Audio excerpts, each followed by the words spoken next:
Amados irmãos, abram por favor, em Gênesis capítulo 37. Gênesis 37. Eu quero trazer aqui uma breve reflexão aos irmãos. Gênesis capítulo 37. Nós vamos ler do verso 1 ao verso 11.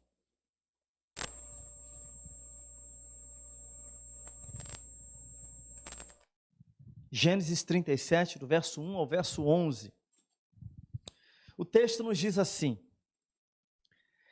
Jacó habitou na terra das peregrinações de seu pai, na terra de Canaã. Esta é a história de Jacó. Quando José tinha 17 anos, apacentava os rebanhos com seus irmãos.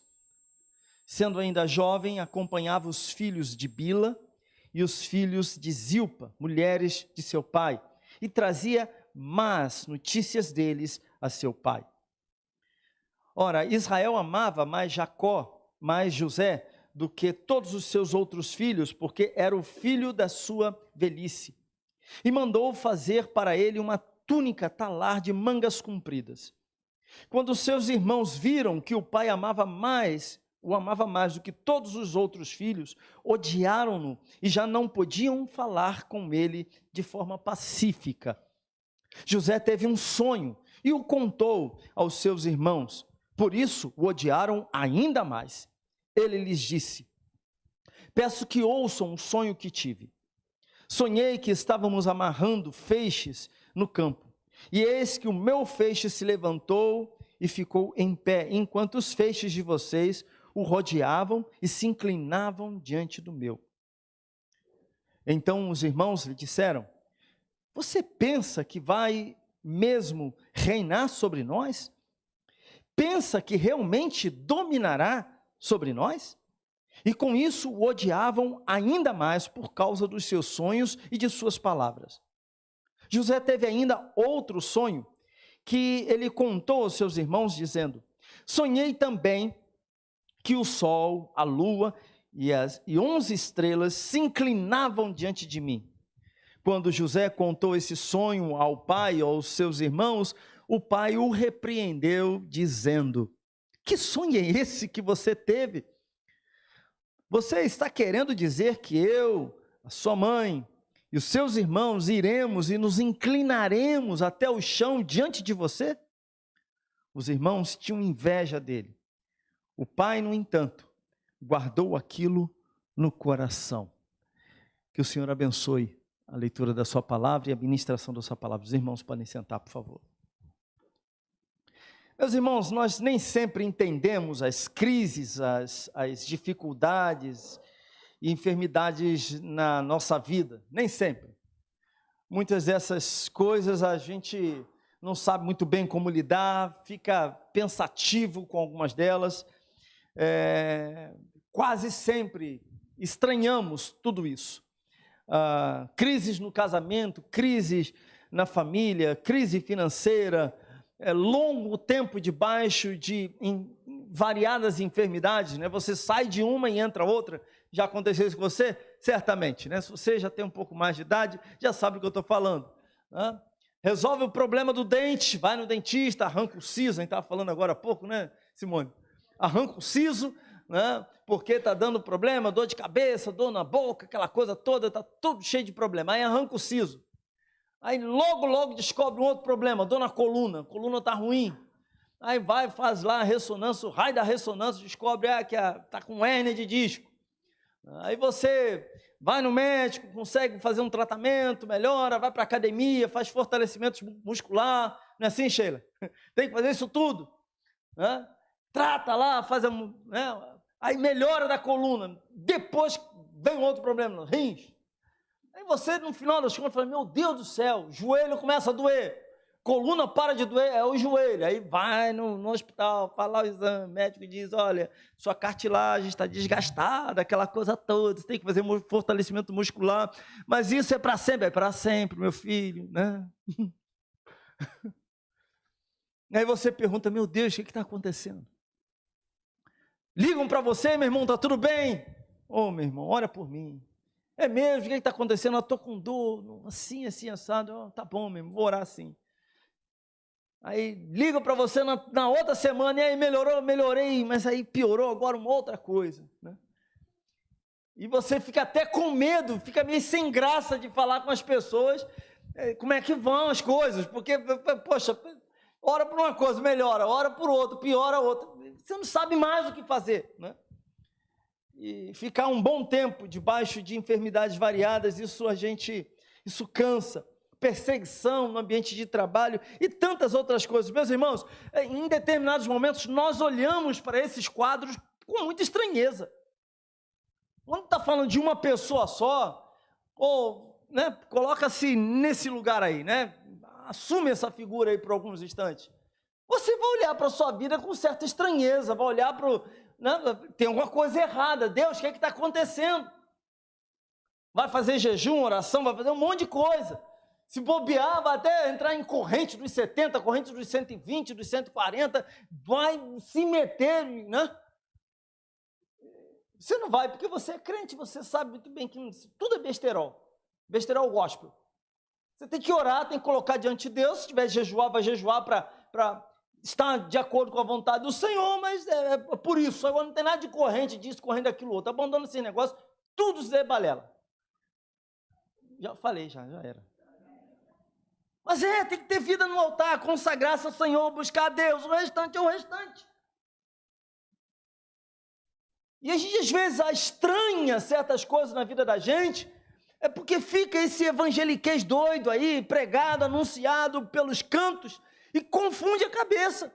E até você que conhece a palavra de Deus, em determinado momento olha e fala, será que isso não tem a ver com aquele negócio lá, aquele saramaleque que andaram falando?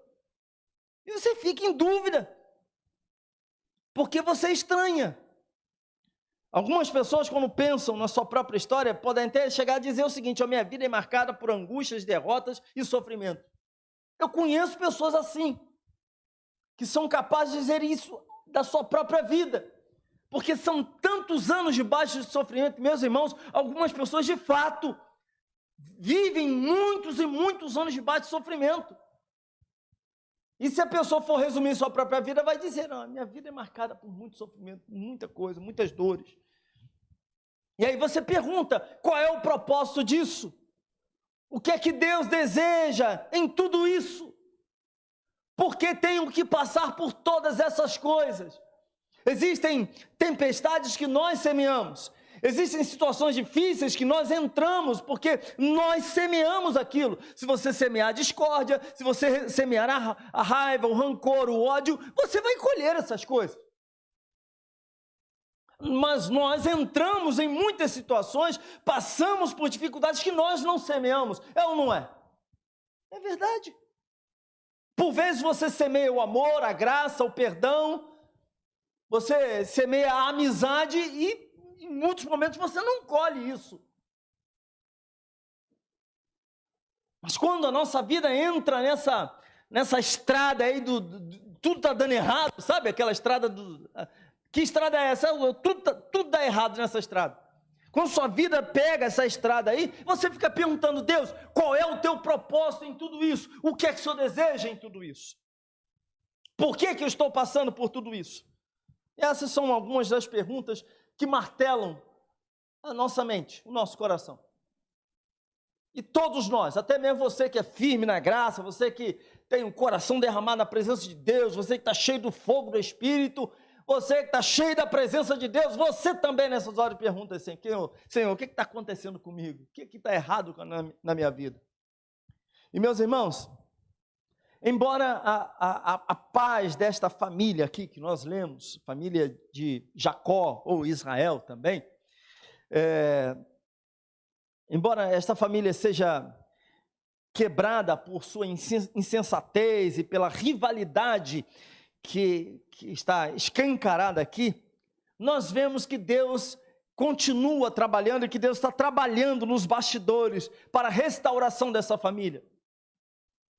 E nós veremos isso nas próximas semanas. Vejam o que José disse para os seus irmãos. Viram algumas páginas? Leem lá no capítulo 45, nos versos 5 a 7. Capítulo 45, nos versos 5 a 7. Olha o que José, esse rapaz, agora que ele já é um homem formado, né?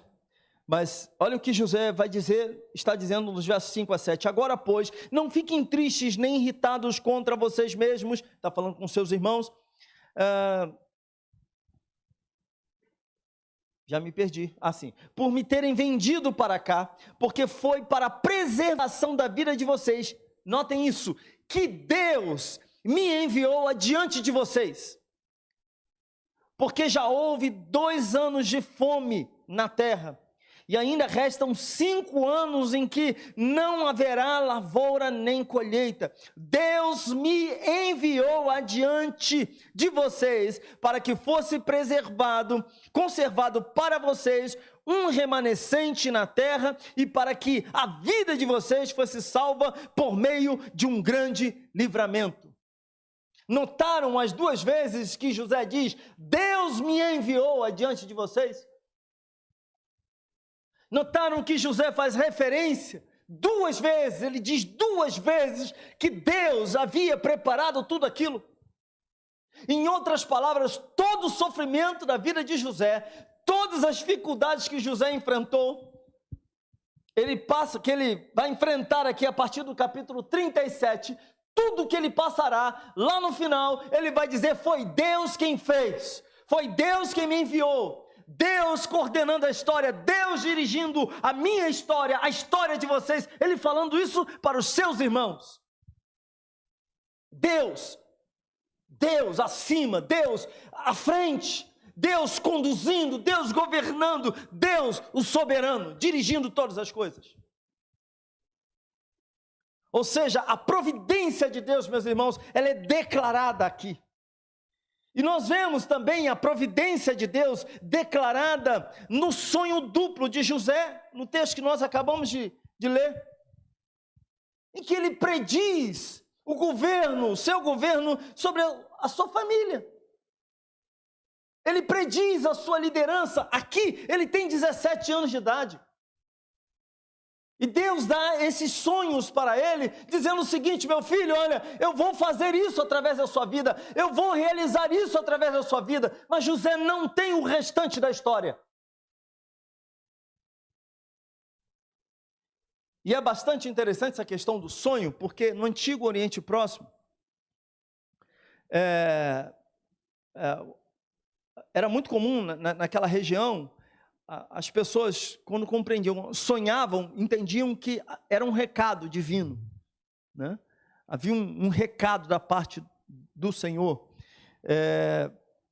Eu estava lendo, inclusive, agora à tarde, até um comentarista, eu nem me valho muito dele, porque ele às vezes pega umas vertentes esquisitas a beça, né? Eu prefiro evitar alguns comentários dele, mas ele falando sobre a questão de sonhos, né? Porque o ser humano, em média, sonha parece que mais de 30 vezes por noite. É um negócio louco.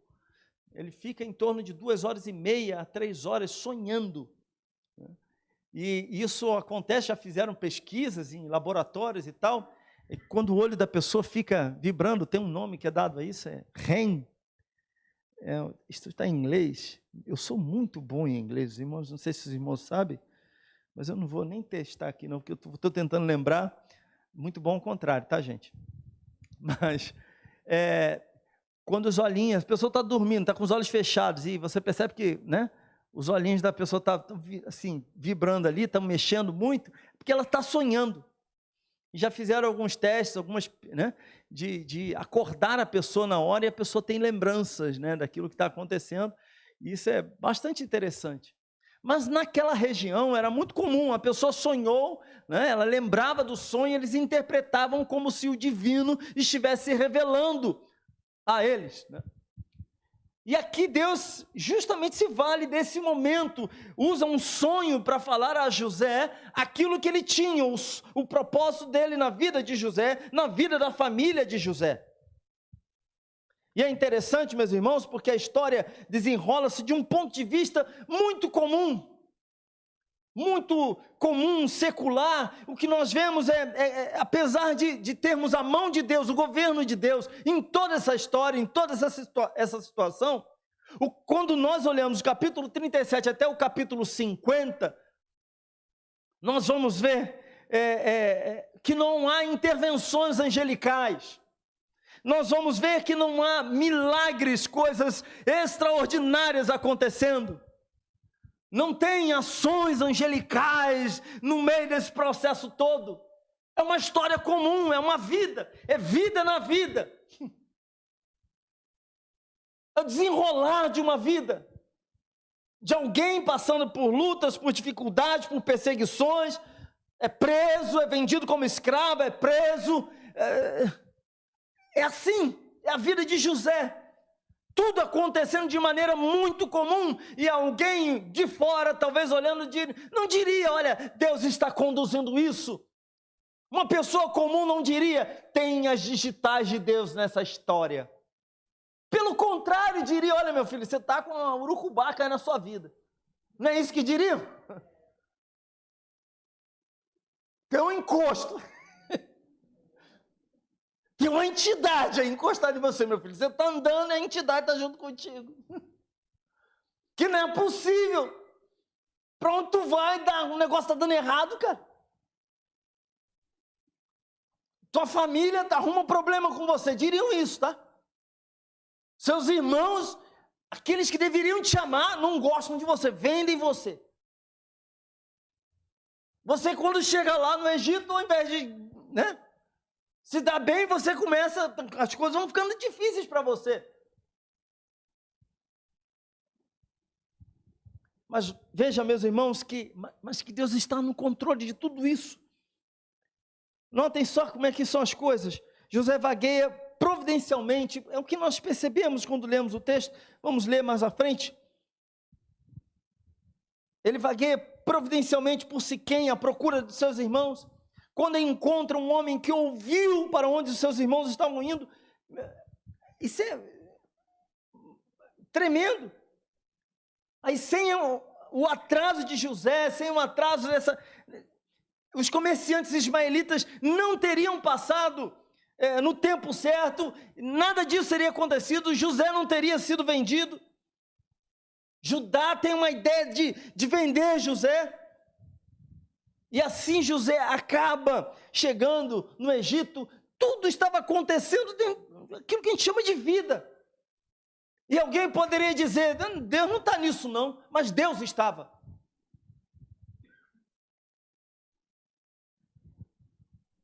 Há uma questão também, o favoritismo do seu pai, a rivalidade entre os irmãos, que culmina na venda do filho favorito para o Egito como escravo e a tentativa de encobrir o ato. Tudo isso, meus irmãos, faz parte da providência de Deus. Seus irmãos, quando vendem seu irmão José, fala assim, nós vamos tentar encobrir esse negócio, vamos falar que ele morreu, vamos contar uma historinha nessa história, né? Alguém poderia dizer que Deus estaria nisso? Lá na frente, no capítulo 45, José vai dizer, olha, foi Deus quem me trouxe aqui, foi Deus quem providenciou tudo isso aqui, tudo que aconteceu comigo, essa tragédia toda, os dramas da minha vida, as dificuldades que enfrentei, as tristezas, as noites mal dormidas, tudo isso, em outras palavras, José estava dizendo, Deus estava na frente conduzindo tudo para a glória dele. E José resume essa providência divina numa declaração famosa no capítulo 50, no verso 20, que ele diz assim, vocês, na verdade, planejaram o mal contra mim, porém, Deus o tornou em bem para fazer, como estão vendo agora, que se conserve a vida de muita gente. Qual é a estrutura deste capítulo 37 aqui? A estrutura é simples. Do verso 1 ao verso 11, o que nós temos é que José é odiado por seus irmãos, e do verso 12 até o verso 36, um outro ponto, José é vendido por seus irmãos. Algumas Bíblias já trazem naturalmente essa estrutura do capítulo 37. Mas eu quero falar desse verso 1 ao verso 11, especificamente do verso 2 ao verso 11, que quando José é odiado por seus irmãos. Primeiro que no verso 2, José então delata os seus irmãos, né? O texto está dizendo assim: esta é a história de Jacó. Quando José tinha 17 anos, apacentava os rebanhos com seus irmãos, sendo ainda jovem, acompanhava os filhos de Bila e os filhos de Zilpa, mulheres de seu pai, e trazia más notícias deles a seu pai, né? Precisamos entender aqui, os filhos de Bila são Dan e Naftali, e os filhos de Zilpa são Gade e Azer, né? São esses 4 rapazes aí. No casamento, Jacó queria casar com Raquel, essa era a intenção principal de Jacó, né? Quando ele se aproxima de Labão. Labão era um camarada que gostava de dar volta nos outros. Ele falou assim: olha, vou aprontar com ele. Fez com que Jacó se casasse com Lia primeiro, né? E deu para Lia, que era um costume da época, deu uma serva para ela, uma empregada nos dias de hoje, né? O nome dela era Zilpa. E depois Jacó teve que trabalhar mais tempo para poder conquistar esse direito de poder casar com Raquel, que era o desejo dele. Raquel morava no coração dele, ele era apaixonado pela Raquel. E aí depois que ele consegue se casar com Raquel, Labão então entrega para Raquel uma outra serva, uma outra empregada ou escrava da época, né, assim entendido, chamada Bila, né? E essas 2 mulheres tiveram filhos, né? E o que nós temos aqui, na verdade, então, são meio-irmãos, e a situação ficou muito difícil aqui. Veja a complicação que nós temos nessa história, né? Mas o fato é que ele delata os seus irmãos, esses irmãos que ele tem, esses meio-irmãos que ele tem, e a ideia, segundo alguns comentaristas, é que eles estavam se valendo de coisas que não deveriam, né? Que, segundo alguns estudiosos, comentaristas, os judeus daquela época não gostavam de ter, quando pegavam textos, não gostavam de ver pontas ou lacunas, né? Brechas. Então, alguns deles chegaram a comentar que, alguns desses comentaristas judeus chegaram a dizer que provavelmente o que aconteceu aqui é que esses irmãos estavam se envolvendo com coisas muito erradas, né? Comendo partes das ovelhas que eram proibidas, né? Por exemplo, cortando o rabo das ovelhas e comendo a parte da cauda, né? Dessas ovelhas, ou fazendo outras coisas que eram reprováveis, que a lei reprovava, que as recomendações do Senhor, né, até então eram contra, e eles estavam fazendo aquilo que era reprovável. O comportamento deles era inadequado, essa é a grande verdade. E ele, quando chega para o seu pai, Jacó, fala assim: olha, pai, fulano e Beltrano, o Azer, o Gade, Dan e Naftali estão aprontando, né? Eles eram pastores de ovelhas. Quando retornava do campo, olha, eles estão fazendo aquilo que é errado, estão procedendo de maneira errada, aquilo que é abominável e tal, aquela coisa todinha. Estava falando tudinho para o seu pai, né? E isso não caiu bem, não caiu bem. Já a situação dele já não era muito boa, né? Certamente ele já desfrutava de um certo privilégio, né? O que nós temos nos versos 3 a 4 é que Jacó dá uma túnica real, ou talar, para José, e o texto no verso 3 diz que Israel amava mais José, ou seja, Jacó gostava mais de José do que de todos os seus outros filhos, né? Porque era o filho da sua velhice. Quando José nasceu, Jacó tinha 91 anos, né? Então era o filho de fato da sua velhice.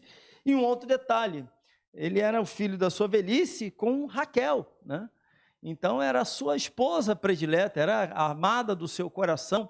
Isso tudo trouxe muitos problemas, né, de relacionamento. José Israel faz essa túnica, os seus irmãos ficam revoltados com aquilo tudo.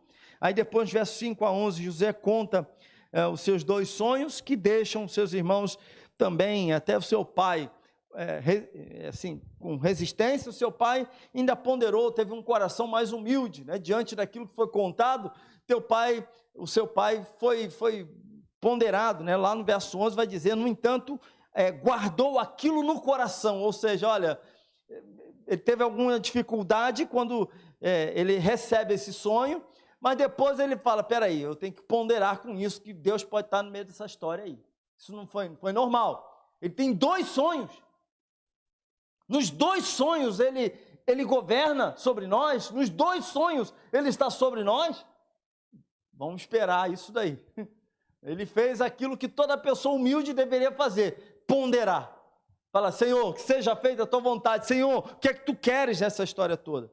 Mas eu quero fazer algumas outras observações para depois fazer as aplicações finais. A ironia do conflito que impulsiona a cena, essa é vociferada pelos 21 usos da palavra irmão que nós temos nesse texto. 21 usos da palavra irmão. Notem que há uma coisa que se destaca aqui, que é o desentendimento nessa família, é o ódio, é o rancor, é o relacionamento quebrado nessa família. E nós vemos a palavra irmão aparecendo 21 vezes. Ela aparece 15 vezes pelo narrador, versos 2, 4, 5, de 8 a 11, verso 17, verso 19, verso 23, versos 26, 27, verso 30. Aparece também 3 vezes por Jacó, verso 10, 13 e 14. Aparece 1 vez por José, no verso 16, e 2 vezes por Judá, versos 26 e 27. E o auge dessa ironia é a palavra de Judá no verso 27. Olha só o que Judá escreve, o que Judá diz no verso 27. Quando eles estão por conta aí de vender, né, José. Judá diz o seguinte: venham, vamos vendê-lo aos ismaelitas, não lhe façam mal, pois é nosso irmão, é do nosso sangue. Como se ao vendê-lo, ou vender José aos ismaelitas, os seus irmãos não estivessem matando em seus próprios corações. Como se, a gente não vai matar ele aqui não vamos deixar ele aqui para morrer não, mas vamos vendê-lo como escravo aos ismaelitas. Ora, eles estavam matando o seu irmão em seus próprios corações. Eles estavam tentando se livrar dos seus irmãos, de alguma maneira. José estava morto no coração deles, de alguma forma, José estava morto no coração deles.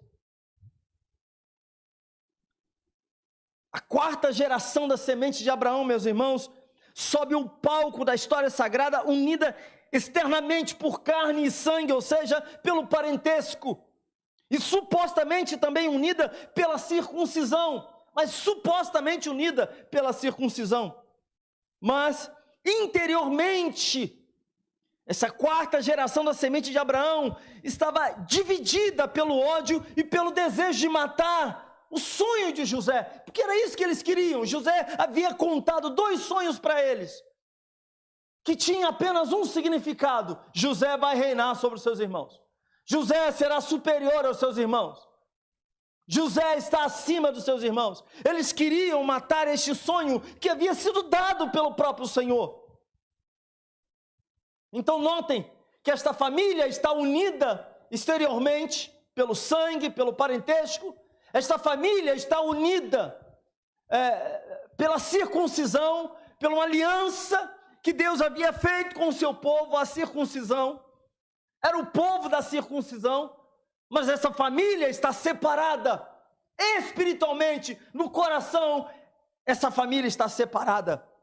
Há um ódio entre eles, raiva entre eles.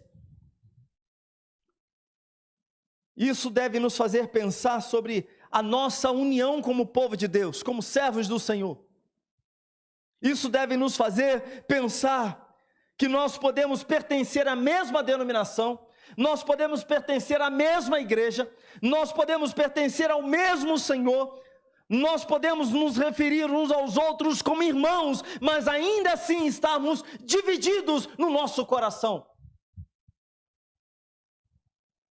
E ainda assim, mais do que divididos, ferirmos uns aos outros e fazermos coisas, termos atitudes para matar os nossos irmãos aqui dentro. Você continua chamando de irmão em Cristo. Você continua dizendo para ele: a paz do Senhor, meu irmão. Continua sendo na mesma igreja. Isso não acontece aqui, né? Só nas outras. Aqui jamais. Continua pertencendo à mesma denominação, servindo ao mesmo Deus. Você adora ao mesmo Deus. Você vem para a igreja e pratica as mesmas coisas que os seus irmãos. Mas aqui dentro, eles morreram para você. Isso não pode acontecer entre nós? Pode.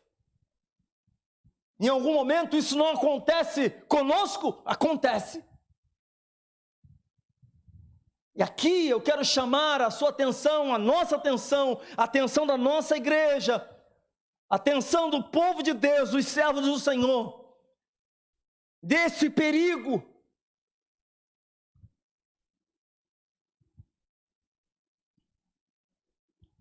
E meus irmãos, José é descrito por alguns comentaristas como uma pessoa moralmente boa, mas imatura, em algum nível mal educada.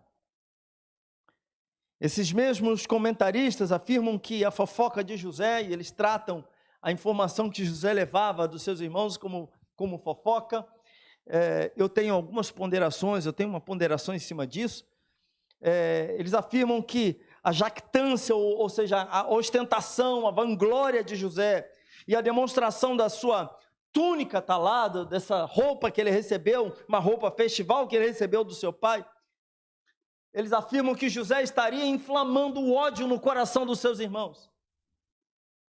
Mas a pergunta é: alguém que anda, que é reto diante de Deus, que teme ao Senhor, que serve ao Senhor de todo o coração, ele não haveria de chamar o seu pai e falar: pai, olha, tem alguma coisa errada, os meus irmãos estão fazendo aquilo que é errado. Ele não haveria de dizer essas coisas? De falar? É lógico que haveria. Você, pai, mãe, com seus 5 filhos, tem alguém aqui com 5 filhos? Ninguém. A gente precisa ser mais próspero nesse sentido, né? Vamos orar para que a próxima geração tenha muitos filhos, né? E que Deus dê condições também para criá-los, né? Mas imaginemos que um seja o rapaz lá, a moça que anda segundo a vontade de Deus. Os outros filhos estão fazendo besteira. Você, como pai, não gostaria que o seu filho contasse? É lógico que você gostaria. Alguém já afirmou que o futuro agente e porta-voz de Deus no Egito dificilmente conseguiria deixar uma impressão pior em sua primeira aparição. Alguns afirmam que José foi um menino mimado, fofoqueiro e arrogante. Tadinho de José. Eu penso um pouquinho diferente nesse aspecto. Acho que faltou a ele sabedoria. Mas o sonho ele tinha que contar, vinha do Senhor. Nós não podemos deixar de pontuar que José se mostrava um rapaz correto e que queria fazer a vontade de Deus. Algumas aplicações para nós nesta noite, meus irmãos. Um dos principais temas aqui que os irmãos, ao lerem capítulo 37 até o capítulo 50, verso 26, os irmãos verão que os justos são chamados para sofrer. Os justos são chamados para sofrer. E esta não é uma afirmação palatável, né? Não é algo que a gente recebe com alegria. Mas aqueles que andam segundo a justiça de Deus, de fato, são preparados pelo Senhor capacitados por Deus para trilharem também o caminho do sofrimento. Nós nos alegramos muitas vezes. Somos fortalecidos? Muitas vezes somos fortalecidos. Somos alegrados? Somos. O Senhor derrama do seu amor, da sua alegria no nosso coração? É verdade. Mas nós também fomos chamados para sofrer. Já parou para pensar que coisas tão comuns do nosso cotidiano, esse é o segundo ponto, os problemas que nós vivenciamos, os conflitos, tudo isso pode estar fazendo parte da providência divina na nossa vida. Assim como fez parte da providência divina para a vida de José. Nós não podemos deixar de olhar para as tribulações, as angústias da nossa vida, como também parte dessa providência divina. Essa mão do Senhor sobre as nossas vidas para nos conduzir na história segundo a vontade dEle. Se deixar por nossa conta, nós vamos fugir de tudo isso, é ou não é?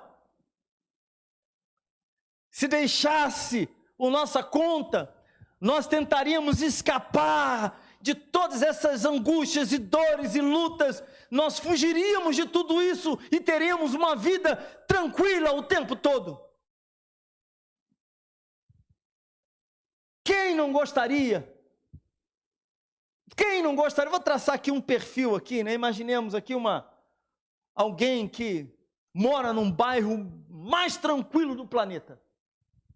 Índices de violência 0,00 não sei quanto. Índice de pobreza, não tem pobre lá, só tem gente boa, só tudo bala na agulha.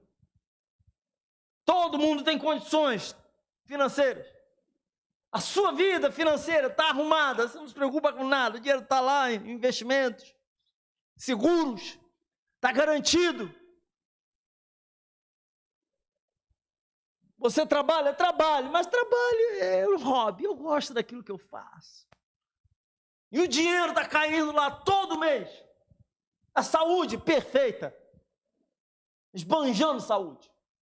De manhã vai para a academia, à noite vai para musculação, à noite vai para fazer jiu-jitsu, levar uns socos na cara, alguma coisa assim, para deixar agitado, queimar energia, né, Arthur?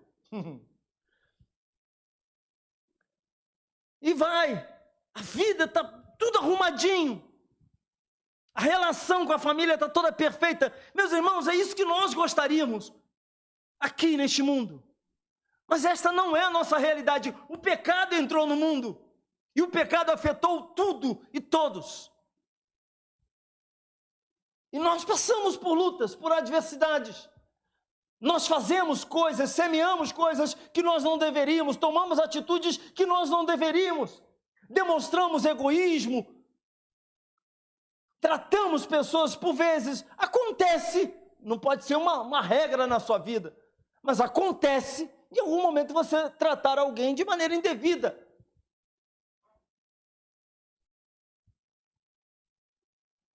E dar uma resposta atravessada. Estávamos falando de um rapaz, né, acho que na tragédia agora, um repórter foi fazer uma pergunta lá na hora errada, o cara estava com a cabeça dele a mil, levou uma resposta atravessada, o repórter. Isso acontece com todos nós. Mas será que nós olhamos então para a nossa história, para essas coisas que acontecem na nossa vida, que machucam o nosso coração, que ferem o nosso coração, olhamos para as nossas enfermidades, para as lutas que enfrentamos, como tudo isso fazendo parte da providência divina? Conseguimos imaginar o nosso Deus conduzindo de fato a nossa história? Ou nós falamos que Deus é soberano da boca para fora?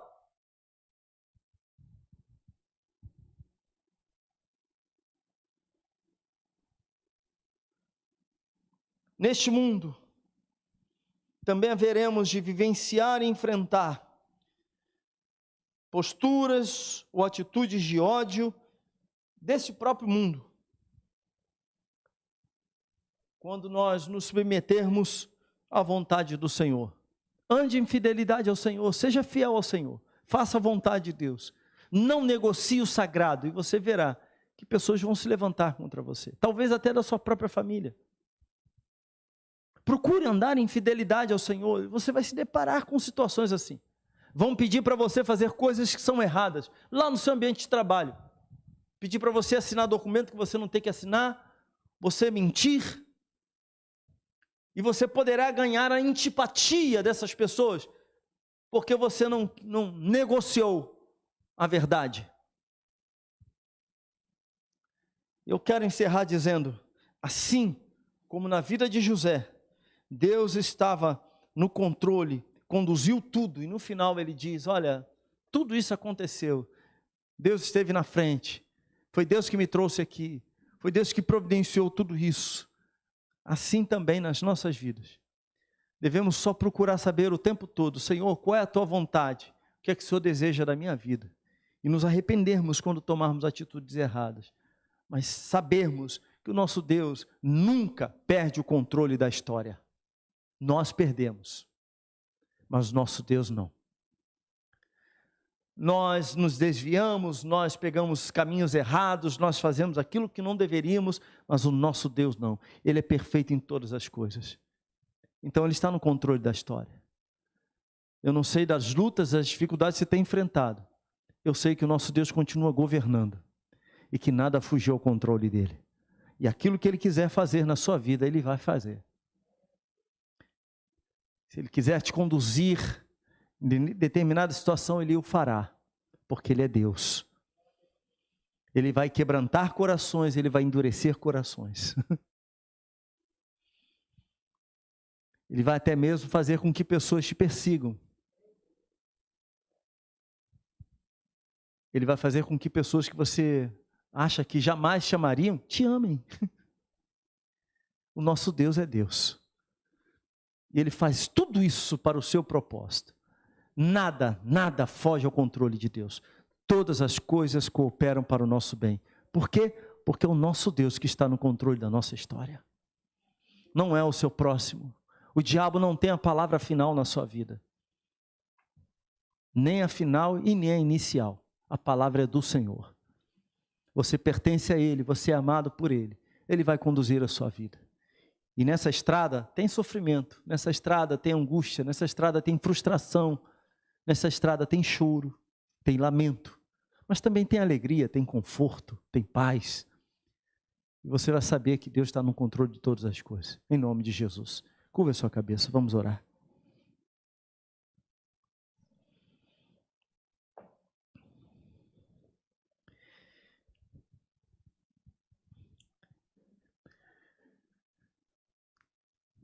Deus, aqui está a vida dos meus irmãos, aqui estamos nós.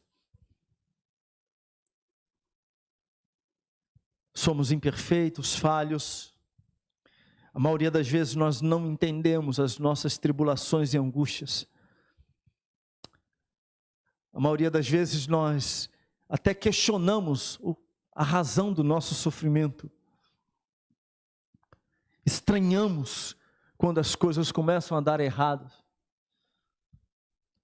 Achamos que tem alguma coisa de fato errada nos céus, no reino espiritual, ou na nossa própria vida. Muitas vezes desconsideramos que essas coisas que aparentemente estão fora do lugar, na verdade, estão apenas cumprindo um propósito de Deus. Deus usando tudo isso para a glória e honra do nome dEle. Deus forjando o nosso coração, Deus moldando as nossas vidas. Somos aparados pelo Senhor, moldados pelo nosso Deus.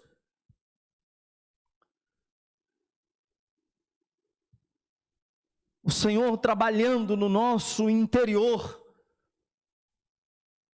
para que tenhamos um coração humilde, um coração rendido diante dEle, para que venhamos ser instrumentos do Senhor na história, na nossa vida e na vida de tanta gente. Por vezes enfrentamos o sofrimento e no sofrimento somos moldados pelo Senhor. Aprendemos o que é ser humilde, aprendemos o que é ser gracioso, misericordioso. É no sofrimento, nas perdas, nós aprendemos muito mais do que nos momentos em que nós conquistamos. E pedimos ao Pai que o Senhor tenha misericórdia de nós, que sejamos bons alunos do Senhor, e que venhamos aprender contigo, que venhamos ser moldados, trabalhados por Ti. Nas nossas aflições, ó Deus, venhamos curvar a nossa cabeça e venhamos dizer: Senhor, se for de Tua vontade, afasta de mim, afasta de nós, tudo isso. Todavia seja feita a Tua vontade, não a nossa vontade. Que esta seja a nossa oração. Livra-nos do mal, Senhor. Mas se for de Tua vontade, que eu passe por isso, que enfrente tais coisas, ó Deus, dá-me da Tua graça, para que eu possa passar por tudo isso, para que possamos passar por todas essas coisas, e lá na frente levantarmos a nossa cabeça glorificando e honrando o Teu santo nome. Sejamos aperfeiçoados por Ti, Senhor. Sejamos preparados pelo Senhor. Que a Tua mão esteja sobre nós, ó Deus. Venha o Teu reino, faça-se a Tua vontade, em o nome de Cristo Jesus. Amém, amém. Glória a Deus. Os irmãos podem ficar de pé, por favor.